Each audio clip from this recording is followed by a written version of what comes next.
So we're going to move on. Our next topic is Doc Rivers. As you guys know, Milwaukee Bucks, they're playing like poop. Okay. They look terrible out there. I think they looked bad last year when Doc Rivers took over the team. Giannis got Adrian Griffin fired, who was coaching very well. And I'm not sure why that happened. They won more games and were doing much better. Doc Rivers comes along and they look like trash. Stephen A., he was very vocal about this last year. He did not understand. Nobody could really make sense of it why Griffin was fired and Doc Rivers was hired, especially after his performance in Philly. So, like I said, Stephen A. was very vocal about this last year, and it doesn't seem like he's going to let up. So let's hear what he said on First Take surrounding the Bucks' start to the season. All right, SA, I need you to break this down for me. What is going on with the Milwaukee Bucks? After a dominant performance against Philly, the Bucks have dropped 3 straight to Chicago, the Nets, and the Celtics. SA, a lot of question marks as to why things aren't working in Milwaukee. What do you think the real issue is? I don't have the slightest damn clue. I don't understand what the hell is going on. They opened the season with a victory, and ever since then, they've lost 3 straight to the teams that you've mentioned. Yep. Both Damian Lillard, yep, and Giannis are averaging 28 a game. Yeah. With Giannis averaging 11.8. Obviously, Chris Middleton being out injured, that certainly has compromised them. Gary Trent Jr. Trying to ingratiate himself into the proceedings or whatever. I don't know what the hell is going on right now, but they better get it together. Doc Rivers, again, I've said this on many, many occasions. I'm a fan. I love the man. But if he doesn't get it done this year, this could be it for him, for his career as a head coach in the National Basketball Association. He got the job last year when they fired Adrian Griffin, even though he was well above 500, like 31 or 13 or something like that. Yep. Okay, they brought in Doc Rivers. Last year wasn't a good year for him. We know that. Giannis wasn't available in the postseason. But there doesn't seem, even though they're both averaging 28 a game, the chemistry that we anticipated we would see with Giannis and Damian Lillard doesn't appear to be there. But do you think they haven't had enough time together? No, I don't think they've had enough time together, but you've had enough time around one another to have a better level of cohesiveness. All right. And I think that's what a lot of people are looking at right now. We don't definitively know the answer, but it's got a suspect on them right now, no question. For a second, and I hope everyone's having a... Stephen A., he clearly has no faith in Doc Rivers coaching this team. There's no cohesion between Dame Lillard and Giannis. I think it's obvious that Dame doesn't want to play in Milwaukee. He seemed depressed last year about that move. I could be wrong. He begged to go to Miami and it didn't happen. This year rolls around and, Giannis is just shooting brick after brick. He seems just as low skilled as he's ever been. I do want to say that Giannis works hard and I appreciate his efforts on both ends of the floor. I just think that he's the poor man's version of LeBron. He's what LeBron would look like if he had zero skill. I want to hear from you guys. I want to know what you guys think, just because, it's really interesting to me how poorly the Milwaukee Bucks are doing. It's crazy to me that Doc Rivers gets to consistently have head coaching positions. He was geared up to be, I believe he was going to be an analyst on, if it wasn't Fox, maybe ESPN. I'm pretty sure it was ESPN. And he went back into coaching. And I don't know why he does this to himself. I don't know why teams continue to hire him. I don't think he's a horrible coach. I just think that it's time for him to move on from coaching. It seems like he can't get out of the second round and it's plaguing him wherever he goes, whether it's the Clippers, Milwaukee. It's not good. I'm going to read a super chat from Mapzime. Mapzime. Sorry, if I'm butchering your name, I really apologize, but thank you for the super chat. You're putting out facts, T. Great show, real talk. I really appreciate you. It means a lot to me. Thank you for those kind words. But yeah, I wanna read the comments about what you guys think about Milwaukee's performance. Oh, one moment. We have a caller. T-Bert, thanks for calling me back. Hey, what's up, Don? What's up? All right, so I think we only in like 4 or 5 games in the season. So I'm always gonna be honest when I call. I haven't had a chance to really analytically break down what the problem is, but there's clearly a huge problem. So I have watched one game and I've seen a bunch of highlights of the rest of the games.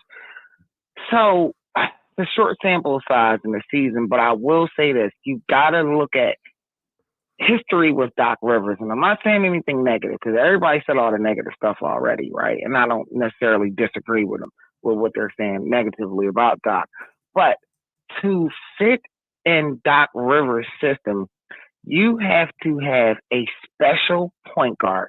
You have to have a prototypical point guard like Doc was, a pass first point guard.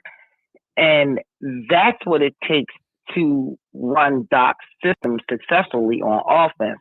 Not only a point guard has to be pass first, he has to be super IQ. When Doc was successful with in the regular season only I'm referring to, he had two of arguably top 10, top 15 point guard all the time. He had Chris Paul, right?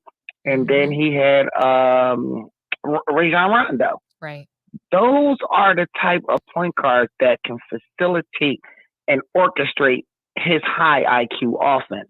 Now you have to surround that point guard with a couple of superstars who are well-rounded on both ends of the ball. Let's talk about the offense. Giannis, and you said it perfectly, he's a 6'11" LeBron. Like, I'm a fan of Giannis. I like him.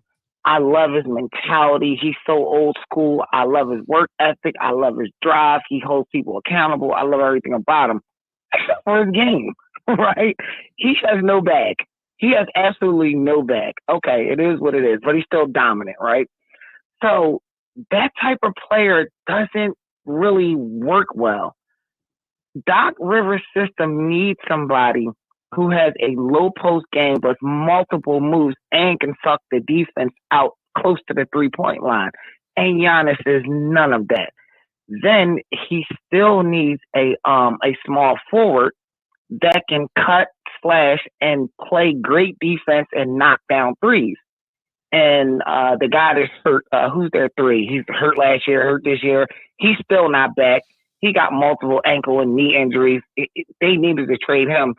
So right now, in my brief assessment, Doc Rivers and the Milwaukee Bucks don't have the personnel to run a Doc Rivers offense. That's my take on it. But we'll see. Let's give it another 10 or 15 games and see what happens. I doubt if it's going to change because Dame, he's not a pass first, high IQ, orchestrate the offense by all means necessary, right? And score a high assist.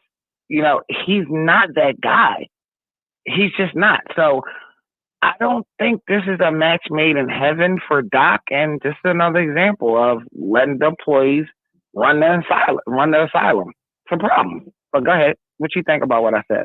I think that what you said is really spot on because Doc Rivers, he's an old school coach. He knows basketball. So I want to be clear is that I don't think that Doc Rivers is a terrible coach. I just think that the results that he's had has been like almost cursed in the NBA, and you know, it's talked about a lot. And there are so many coaches that haven't accomplished half of what he has accomplished in his coaching career. So, you know, shout out to Doc Rivers. I think that he gets done dirty often.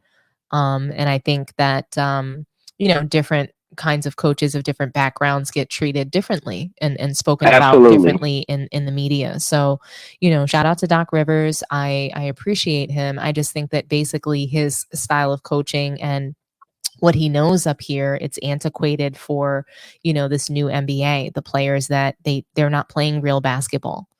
So I think he knows what the right things are to do. And I want to highlight this comment from Mel from Man Down Sports because he said, Doc loved SGA, but Kawhi made him trade him for Paul George. He didn't want to, though. So it's just like sometimes your hands are tied. And Kawhi made him trade him for Paul George. That's another example of the inmates running the prison. Like, see, this is the shout out to you, man. Exactly. Go ahead. Now, I'm sorry. It's just that, that's kind of like the state of the NBA where, not only can players no longer do their job, like point guards don't really have a role on the floor anymore. Centers don't really have a role on the floor anymore. Those two positions are almost obsolete, but now coaches, GMs, they don't really have a role because they're going to be told how their players are going to play by the players. GMs are going to be told what to do, threatened, all sorts of things, right? So, players will even just say, hey, like, I'll get surgery and not play. All kinds of things we've seen happen in the history of the NBA and are happening now. And, Kawhi Leonard, he needs to retire. I don't really want to hear anything about him ever again. Not ever again, but just like in this immediate, like I loved watching him. I loved him as a player, but he's just not delivering. He can't suit up, and it's time for you to go. Players need to stop deciding, hey, I'm going to squeeze every dollar that I can, out of this NBA and out of these teams. They need to have some level of dignity and respect for themselves. Like, hey, I want my fans, I want my friends, my family to see me go out of the NBA at the top of my game, or at least being able to perform and give my very best. Right. So, Can I ask you a question about that comment you just said? Sure. Because okay, I love Dame, always have, always will, right? Mm-hmm. But is he example of what you just said? Is he not playing for the love anymore? Does he not have it? Is he playing for the money? Because if you look at Dame's preseason interview, he said, I'm the healthiest I ever been. And I'm going to bring hell to the season this year. And he's just not been Dame time. So do you think he's just, I know you said that he's not happy in Milwaukee, but where's his personal pride? Put your numbers up, Dame. He let the point guard from the dude with the gun. I love him to death. Ja Morant. He let Ja Morant just cooking, and it seemed like he didn't take it personally. He never went back. So do you think he's playing for the money? Do you think he lost the pride? Like, help me out. Help me understand it. I always thought that Damian Lillard was playing for money. I never thought that he was playing for the love of the game. I never thought that he was, playing with any sort of intention to win a title. Going back to when he was in Portland, I think he wanted to get these supermax contracts. He didn't care if they built a team to contend. That was not really a thought. And I think that, ultimately that's probably why they decided not to trade him where he wanted to go. He was also so vocal about wanting to go to Miami, which I think turned off the organization. I don't think they ever came out and spoke about it, but it was off-putting to me. So if it's off-putting to me, I can't imagine what they think as professionals inside of the organization. So, right. You didn't win for us. You didn't, bring us to a title, and you think that you're entitled to decide where you want to be traded to, even though that's just not the contract that you have, and that's not what we agreed to. So I'm gonna let you go with this. I want to leave with this statement and question. I believe if it wasn't for the gun incident with Ja Morant, I mean, I'm not a fan of him off the court. I think he's a complete goofy. On the court, as me being a pure point guard in real life, I think he's the best point guard in the league, and he's showing it hands down. And I think he's going to be, at the end of the season, the top-rated point guard in the league. I'm not talking about all this goofy stuff off the court. I'm just saying in between the lines. This dude is special. Do you think he could live up to my expectation of him being the best point guard in the league this year? I don't think that Ja Morant's a true point guard. I think he's a true 2, but I agree with you that I think that he's one of the best players in the league. Prior to the gun stuff, he was actually my favorite player to watch. I truly, truly enjoy Ja Morant, and I hope that he can get it together mentally, behaviorally, like he needs to make changes. I hope that he's done that. And I hope that he's ready to rock and roll. My concern for him is that he's going to get jumper's knee. I worry about him, jumping the way that he does and dunking the way that he does. What he does for me is he's revitalized, my belief that players want to compete. He's revitalized my belief that, the slam dunk is still extremely demoralizing to teams. And I absolutely love Ja Morant. So I love his vision. I'm rooting for him today. I mean, for him this season. I'm rooting for him to just prove why he's, a top 5 player in the NBA currently. That's what's up, twin. Hi, me and you never spoke about him, but we're on the same page. I love it. All right, you have a great show, and go ahead, continue doing your thing. Thank you. Thank you, T-Bert.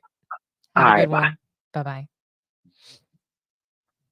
Okay, guys, so I'll read some more comments and then we'll move to the last topic of the night. Even though Doc's teams typically fall off in the playoffs, he is still one of the most winningest coaches of all time. And I haven't heard any palm color coaches getting called to be fired. Exactly, Brother Gemma. Thank you, Brother Jadid. Sorry, butchered that a little bit. But yes, thank you, brother. That was a great comment. I mean, Doc is one of the winningest coaches. Man Down Sports. The issue with this team is Giannis is not skilled enough to play without the ball, and Dame is too good to stand in the corner and watch him run full speed at the rim like a crash dummy all game. I agree, Mel. It's kind of laughable to watch because you see Giannis trying to play differently. We have to give him credit for that he's trying to play differently. He's trying to appease Damian Lillard, but he's not really able to do that. And he's just not that great of a player. There's so many holes in his game, and he lacks just so much skill in his game that, yeah, I mean, I can see that Damian Lillard is not happy playing alongside Giannis, and he's not happy being in Milwaukee. If he was in Miami and Giannis was there, I think he would have a better look on his face.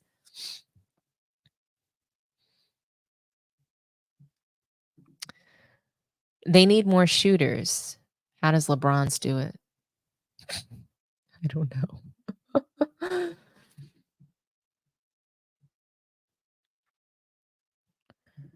Okay. Let's see. Do we have anything else in here salient about Doc Rivers? Oh, we have a super chat. Be nice to you. Sports Tea brings a very refreshing perspective and a very respectful to her audience, whether she agrees or disagrees. Kudos. Thank you so much. Be nice to you. I really appreciate you. And I just want to say that it's really important to me that everybody's voice is heard in a respectful manner. We can disagree all day long, but it doesn't have to get crazy, right?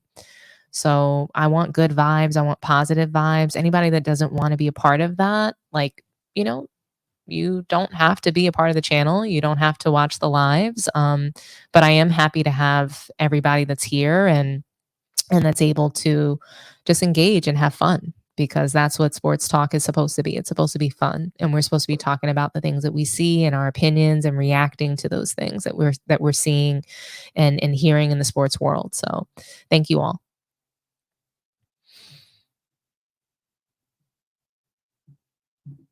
Hey, Grape Tea News. Guys, listen, if you want some good tea, check out Grape Tea News. They talk about a lot of variety of topics in pop culture, and I think it's a great channel. So feel free to go over there and check them out, like and subscribe to their channel.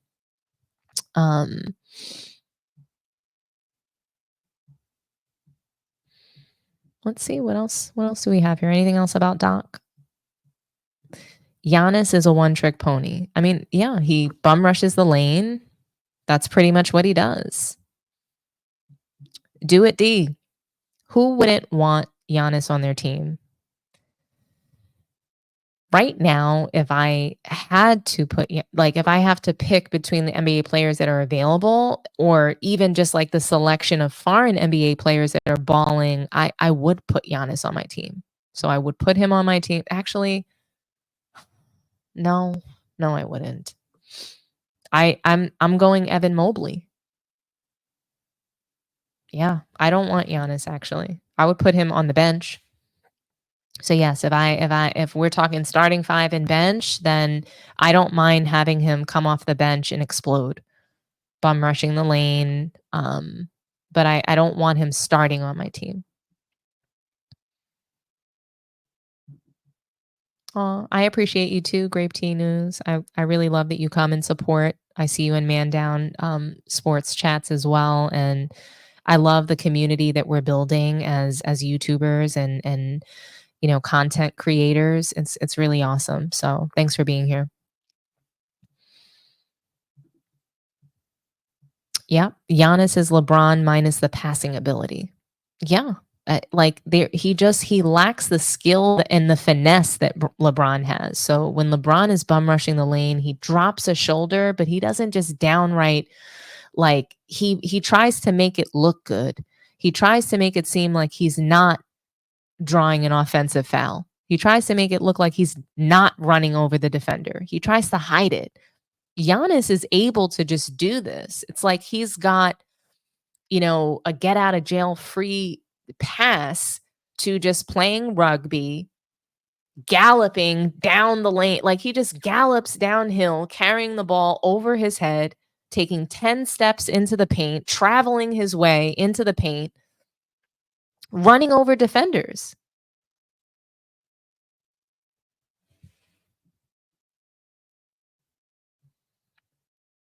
But okay, let's move to the last topic of the night.